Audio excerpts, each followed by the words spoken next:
Yo, les Cinémaniacs, c'est Anto. Aujourd'hui, je crois qu'il est enfin temps de parler de WandaVision. On est arrivé au 5e épisode, donc en mi-saison. Et là, je crois que c'est le temps de vous parler un peu de mon avis, de mon ressenti et de théoriser un peu sur la suite. La vidéo sera séparée en deux parties distinctes, entre guillemets. On va avoir la première partie de la vidéo qui va être sur mon avis et l'autre partie du podcast qui va être sur les théories.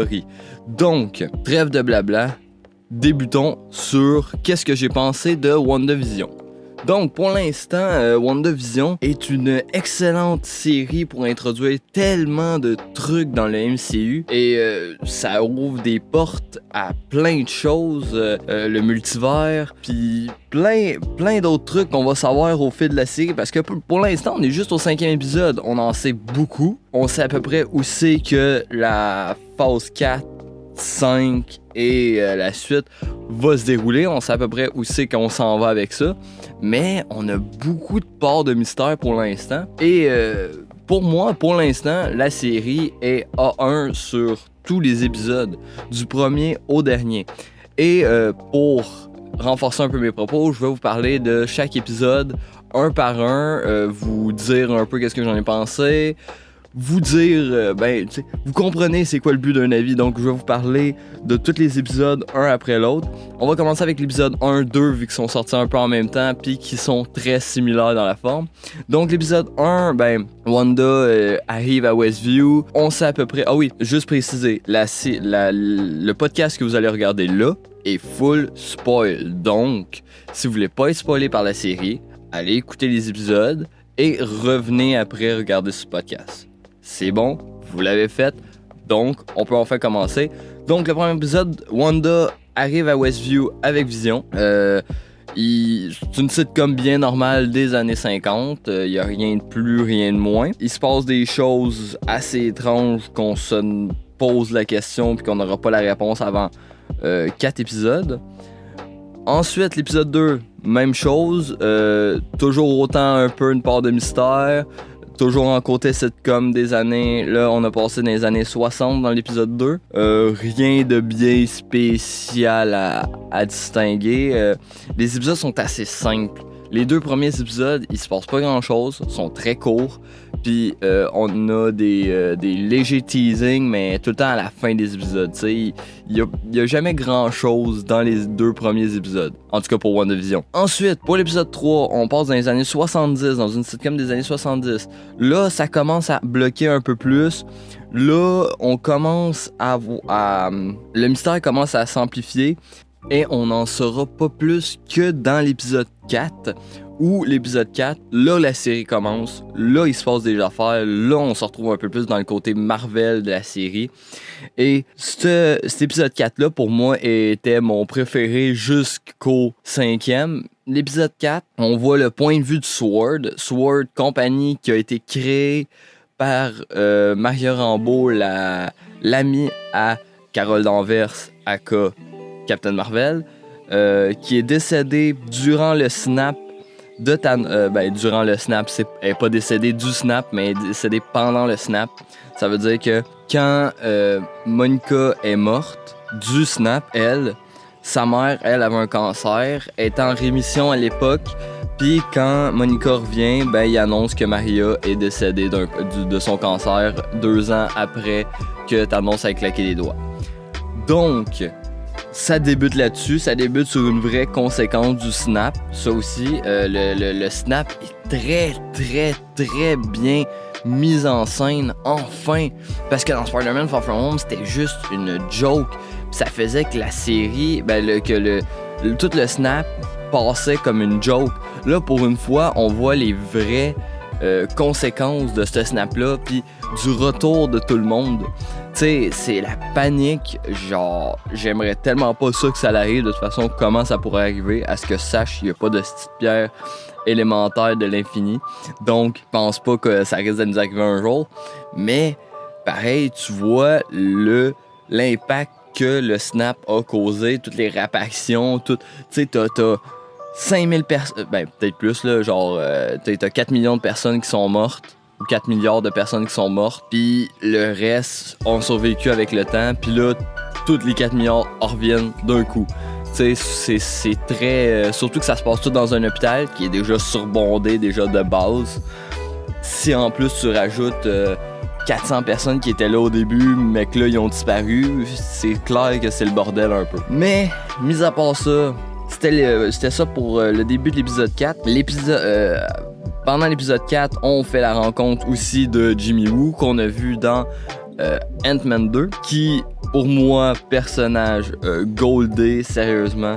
Pas plus que le personnage que je vais parler juste après, mais Jimmy Woo, personnage goldé, quand il se présente avec sa carte, comme Scott y a montré. C'était juste génial. J'ai adoré cette scène. Pour moi, Marvel, c'est vraiment gérer ses clins d'œil puis gérer ses développements de personnages pour de vrai. Parce que le truc, la carte, il aurait pu... Tu sais, là, c'est une série un peu plus sérieuse. Fait que le truc, la carte, tu sais, il aurait pu la skipper.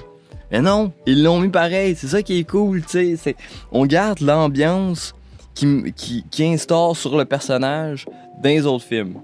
Ça, je trouve ça juste génial. Donc, pour continuer un peu, on apprend que Westview a été complètement enfermé, disons, par une bulle temporelle, plus une bulle de réalité alternative que Wanda a créée. Est-ce qu'elle l'a créée seule? On ne sait pas, mais est-ce qu'elle avait été manipulée durant cette création? On ne sait pas. Est-ce que c'est réellement elle qui l'a créée? On ne sait pas. Mais tout ça, on va répondre ça dans la partie théorie. Mais c'est ça, il y a une bulle qui enferme des gens, qui fait oublier cette ville à des gens, parce qu'au début de l'épisode, ils demandent à 2 policiers que vous savez c'est quoi la ville de Westview, puis eux autres sont comme non, on n'a jamais entendu parler de cette ville-là, nanana, quand dit que t'as un gros panneau en arrière qui dit Westview, comme si la ville n'existerait pas. Mais c'est ça qui est étrange, la ville existe, parce qu'eux autres, ils viennent de Eastview. Donc, c'est littéralement en face. Vous voyez que le mystère commence à amplifier. Et là, t'as le Sword qui va arriver. Monica va disparaître dans la bulle. Chose qu'on va voir... tu sais, Monica va à un moment donné apparaître dans les épisodes de WandaVision. Chose que j'ai oublié de mentionner. Sachant que c'est pas vraiment important vu que le début de cette situation est dans cet épisode. Donc Monica va rentrer dans la bulle. Wanda va changer la réalité pour qu'elle s'adapte à sa sitcom. Et à un moment donné, elle va finir par sortir à la fin de l'épisode 4. Mais juste avant, on va parler d'un peu qu'est-ce qui se passe. Le Sword fait appel à des... génies scientifiques, des docteurs, des médecins, plus des docteurs... des scientifiques, dont Darcy, qui est 1000 fois mieux exploité en un épisode que en 2 films Thor. Sincèrement, Darcy fait partie de mes meilleurs personnages de la série avec Jimmy Woo. Et sincèrement, rien à dire. Elle va trouver la sitcom, elle va trouver Darcy est juste sérieux. Sans la série sans Darcy, je sais pas s'ils seraient rendus où ils en sont. Après en parler, on verra après. Darcy, meilleur perso, elle va trouver le fait que la bulle détient des radiations qui datent de avant le Big Bang ou pendant le Big Bang. Donc, c'est étrange. Malgré que moi, je trouve ça logique qu'elle ait créé une nouvelle réalité en utilisant des radiations qui ont créé le Big Bang. Fait que, littéralement, elle a créé une nouvelle univers. Littéralement. Tu sais, c'est pas... Me semble à ce que je me souviens, c'est pas dit directement dans la série, mais c'est pas mal ça. C'est pas mal... Elle a créé un nouvel univers. Et le mystère reste entier. Jimmy Woo met des questions sur un tableau. Pourquoi l'hexagone? Pourquoi ci? Pourquoi... Mais on en sait pas plus. Wanda, j'ai oublié de mentionner que Wanda a légèrement pété un plomb dans l'épisode 3. Désolé, ça commence. C'est la première fois que je critique une série. Soyez indulgents. Dans l'épisode 3, Wanda pète un câble. Dans le fond, elle détecte que Monica n'est pas de sa réalité, n'est pas de la sitcom. Donc, elle va l'expulser grâce à ses pouvoirs qu'elle commence à retrouver, on dirait. Parce qu'elle les a, ses pouvoirs, mais elle avait pas l'air de totalement tout contrôler. C'est ça la part du mystère, c'est est-ce que Wanda fait ça seule ou une entité est au-dessus d'elle? Ça, je vais en parler dans le prochain épisode. Ben, dans le prochain épisode. Je vais en parler quand on va être rendu à l'épisode 5. Mais il y a un personnage qui revient à chaque épisode qui s'appelle Agnès. Pour certains, on l'appelle déjà Agatha Harkness, qui est un personnage des comics. Mais oui, on reviendra sur ce personnage-là dans l'épisode 5, vu qu'elle a quand même une sacrée grosse importance. Pour l'épisode 4, bon, j'ai fait un peu le topo. Wanda pète un câble à la fin de l'épisode. On a Vision qui est littéralement mort. Genre littéralement, elle le voit mort, sans sa pierre de l'esprit, au milieu du front, vers la fin de l'épisode, après qu'elle ait pété un câble puis qu'elle ait foutu Monica dehors. Et ça se termine entre guillemets comme ça. On n'en sait pas plus. Et ça mène à l'épisode 5. Et l'épisode 5, bon, Wanda a accouché. Parce que Wanda a eu des enfants, oui. Wanda a accouché. C'est très décousu comme vidéo. C'est très décousu. Désolé si c'est pas clair. Je vais essayer que ça soit plus clair. Début de l'épisode 5. Wanda a accouché l'épisode suivant. Ses enfants sont pas capables de dormir. On suit en parallèle le Sword. Les enfants sont pas capables de dormir, donc ils vieillissent. Agnès vient toujours au bon moment. Ça, c'est un gros point. Agnès vient toujours au bon moment dans l'épisode. Quand les enfants ont besoin de dormir, Agnès est là. Quand les enfants vieillissent, Agnès est là. Quand les enfants retrouvent un chien, Agnès est là pour leur donner une niche. Et c'est que ça crée un certain mystère. Et tout au fil d'épisode, on va suivre une vision altérée entre la sitcom et le Sword. Et vers la fin de l'épisode, j'essaie de me souvenir un peu de tout ce qu'on sait dans cet épisode-là, mais tu sais, sur ces épisodes-là, il n'y a pas grand-chose à dire de plus que résumer l'épisode. Puis dire un peu qu'est-ce que j'en ai pensé. Tu sais, c'est très tough de parler de cette série-là pour l'instant. Malgré qu'on est dans mid-saison, mais disons que je suis pas encore arrivé à la fin de l'épisode 5. Parce que là, on va avoir du sujet, on va avoir de la matière. Donc, Agnès amène toujours les choses.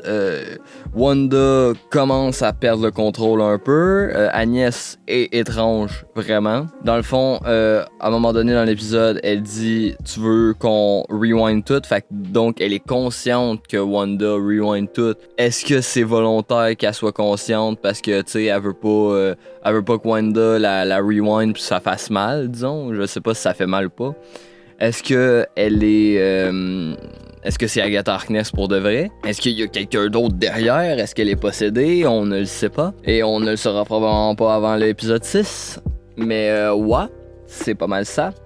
Et tu sais, au fil de l'épisode, à un moment donné, Monica découvre que la tenue qu'elle portait dans la bulle, dans le fond, c'est son costume qu'elle avait avant d'entrer dans la bulle qui s'est transformé. Donc, son pantalon est fait en... c'est un peu décousu, mais son pantalon est fait en Kevlar.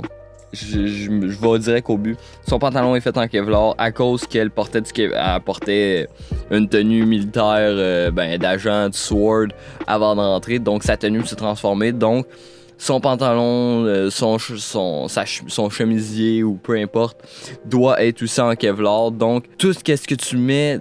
Puis que quand tu rentres dans la bulle, va changer de réalité, littéralement. D'où le fait qu'on commence à avoir certains paradoxes, comme à la fin de l'épisode, où Wanda Vision se fout sur la gueule, mais verbalement. Et parce que Vision ne sait pas qu'est-ce qui se passe, Vision commence à trouver ça étrange. Wanda essaye de contrôler tout ça, mais même elle commence à perdre un peu le contrôle. Et qui arrive sans crier gare? Un certain Quicksilver, bien sûr, Quicksilver, le frère de Wanda, Pietro. Mais disons que c'est pas celui qu'on pensait, c'est celui des X-Men. Et là, le mystère reste entier. Est-ce le vrai? Est-ce celui est-ce le vrai dans le sens... Est-ce que c'est celui des X-Men? Est-ce que c'est une réalité qui vient d'une réalité alternative? Ça se peut. La bulle est faite d'un truc de radiation qui est équivalent au Big Bang. Fait que Ça se peut que l'univers ait créé un nouveau Pietro. Ça se peut très bien. Ça se peut aussi que ça soit Mephisto. Et là, à partir d'ici, je peux faire mon bilan d'à peu près tout ce que j'ai pensé de la série. Très bonne série, super bien réalisée. J'ai hâte de voir la suite. Mais là maintenant, c'est l'heure d'arriver un peu aux théories parce que c'est là où ça va être plus intéressant. Ça va être de penser à qu'est-ce qui pourrait arriver après. Puis aussi, on peut aller plus loin à qu'est-ce qui pourrait arriver dans l'MCU après WandaVision. Et donc, c'est à partir d'ici qu'on va commencer les théories. Donc j'espère que vous êtes prêts parce qu'on va théoriser. C'est parti! Donc pour les théories, ça va être un peu plus simple. J'en ai pas 4000 non plus, j'en ai 4 faciles à tout casser des théories. Donc on va, sans crier gare, on va commencer avec la première théorie qui est Quicksilver serait Mephisto. C'est très tordu, mais disons que pour avoir vu des leaks, les leaks je les spoilerai pas parce que c'est des épisodes qui sont pas encore sortis.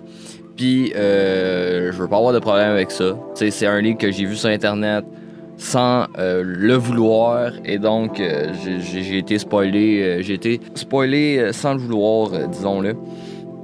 Et donc, j'ai vu que Quicksilver est assez louche dans ce leak-là. Je vous en dirai pas plus parce que c'est le prochain épisode. Quicksilver est assez louche. Pietro me paraît pas comme le Pietro qu'on a vu dans les X-Men. Fait que disons que peut-être que c'est le multivers qui est en train d'être créé. Mais ça sent plus une pogne à la Marvel. Les twists à la Marvel, on les connaît, les twists à la Marvel où ils nous mettent un personnage, puis dans le fond, il se révèle être gentil, ou dans le fond, il se révèle être méchant. Du style les Skrulls, gros twist, juste ça a tout changé dans l'univers Marvel. On va quand même avoir un Secret Invasion, mais ça veut pas dire nécessairement que ça va être le Secret Invasion qu'on pense, tu sais. Donc, ouais, c'est ça. Donc, Pietro, est-ce qu'il est vraiment Pietro ou c'est encore l'esprit de Wanda qui déraille un peu et que... Parce que même elle a pas l'air d'être spécialement au courant de qui c'est. Elle dit Pietro, mais avec un air ultra interrogatif. Donc, est-ce que c'est vraiment lui? Moi, je pense pas. Moi, je dis que c'est Mephisto. Mais bon, on verra. Peut-être que c'est vraiment un Quicksilver d'un autre univers. C'est peut-être sûr aussi, là, tu sais, ça se peut, là, surtout qu'en plus, la série, quand ça se déroule, ça se passe dans les années 80. Et comme par hasard, Pietro vient des années 70, 80, 90. Cette version-là, dans les X-Men Day of the Future Past, X-Men Day of the Future Past, X-Men Apocalypse et X-Men Dark Phoenix. Donc, ça paraît très cohérent que Pietro vienne de là, mais c'est encore trop louche. Ensuite, autre théorie, le teasing des 4 Fantastiques. Oui, c'est très incertain pour l'instant. J'ai vu que en anglais, elle avait pas l'air de dire la même chose qu'en français, malgré que peut-être qu'on se trompe. Mais Monica dit au détour d'un épisode qu'elle connaît un astrophysicien ou je pense que c'est un astrophysicien qui pourrait les aider avec cette histoire-là. Comme par hasard, qui est astrophysicien dans l'univers Marvel? Plusieurs personnes. Mais qui est principalement astrophysicien chez Marvel? Reed Richards. Et qui c'est qu'on a teasé pour la phase 5 ou la fin de la phase 4 de chez Marvel, les 4 Fantastiques. Donc, voir un John Krasinski, parce que oui, je veux que ce soit John Krasinski qui joue Reed Richards, il serait parfait. Et voir un John Krasinski durant la série serait plutôt intéressant. Mais bon, on peut toujours rêver, surtout que le personnage, il sera pas introduit avant 2023-2024. Donc, c'est dans quand même 4-5 ans. Tu sais, on en masse le temps d'y penser, d'y réfléchir, de caster des gens, de caster des choses, malgré que Doctor Strange a été teasé dans Captain America, le soldat de l'hiver, qui est sorti en 2014, et Doctor Strange est sorti en 2016, 2018, je m'en souviens plus. Mais Doctor Strange est sorti... Oui, c'est ça. Doctor Strange est sorti en 2007. Donc, on peut toujours avoir un petit teasing de Reed Richards. Pas nécessairement le voir dans la série, mais avoir un petit teasing de Reed Richards pour les Parce que surtout que là, on vient de teaser les X-Men, involontairement. Tu sais, je sais pas si c'est vraiment un teasing des X-Men, mais on vient de teaser les X-Men. Puis là, on va peut-être teaser les 4 Fantastiques. Et ça, c'est cool. Ça, c'est cool parce que j'ai enfin hâte de voir les 4 Fantastiques comme ils sont censés être dans les comics. Pas des putains de flambeurs de merde ou qui font rien pendant toute la journée à part gérer leur pouvoir. Ah non, sérieusement, les films X-Men sont assez décevants. C'est des bonnes comédies, mais les films X-Men sont très X-Men. X-Men. Oui, les films X-Men sont décevants, mais c'est pas le sujet. Oui, les films X-Men sont décevants. Je parlais des 4 Fantastiques. Ne sortez pas mes propos de leur contexte. Pas tous les films X-Men sont décevants. Seulement les derniers. Mais oui, c'est à peu près ça pour la théorie sur les 4 Fantastiques. Ensuite, autre théorie. Bon, là, on va enfin en parler. Agnès. On en parle que c'est vraiment... ce perso-là est vraiment étrange. Elle arrive tout le temps au bon moment. Avec tout ce qu'il faut.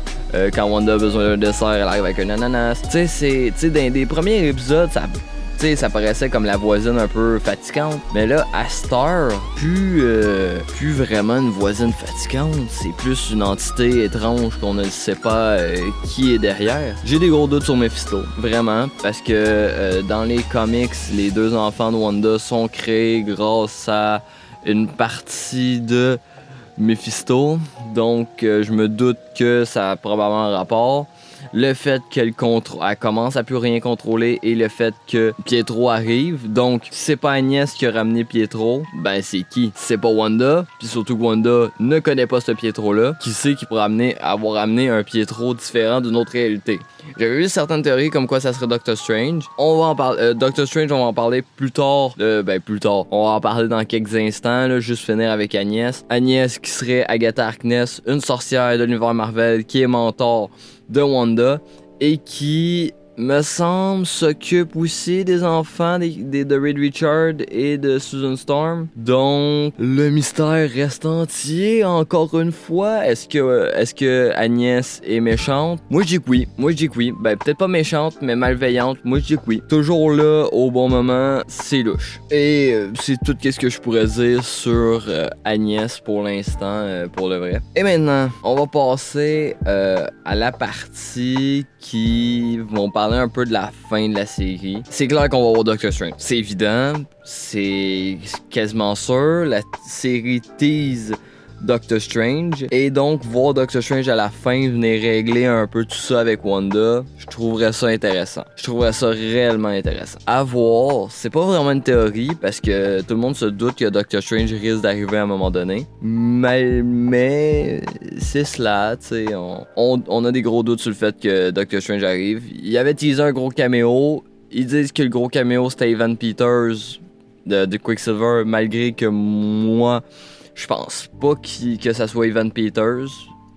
Moi je dis qu'on risque d'avoir un plus gros caméo encore. Peut-être que c'était lui pour de vrai, mais je me doute que non. Bon, je crois qu'on a pas mal fait le tour de la question. Je vois pas l'intérêt que ça dure plus longtemps. Peut-être que quand la série va finir, ça va être intéressant de faire ça à plusieurs ou juste à 2, tu sais, pouvoir s'envoyer, tu sais, se parler des épisodes, puis de s'envoyer un peu des blagues et rendre le tout un peu plus intéressant. C'est tout pour moi pour l'instant. On se retrouve dans 5 semaines pour les 5 derniers épisodes et la fin de la série et faire un gros récapitulatif de tout ce qui s'est passé dans la série, de faire un bilan puis de dire de qu'est-ce qu'on en a pensé, est-ce qu'on est hype pour la suite, bien entendu, et bien c'est cela. Donc je vous dis salut à tous, à la prochaine, regardez cette série,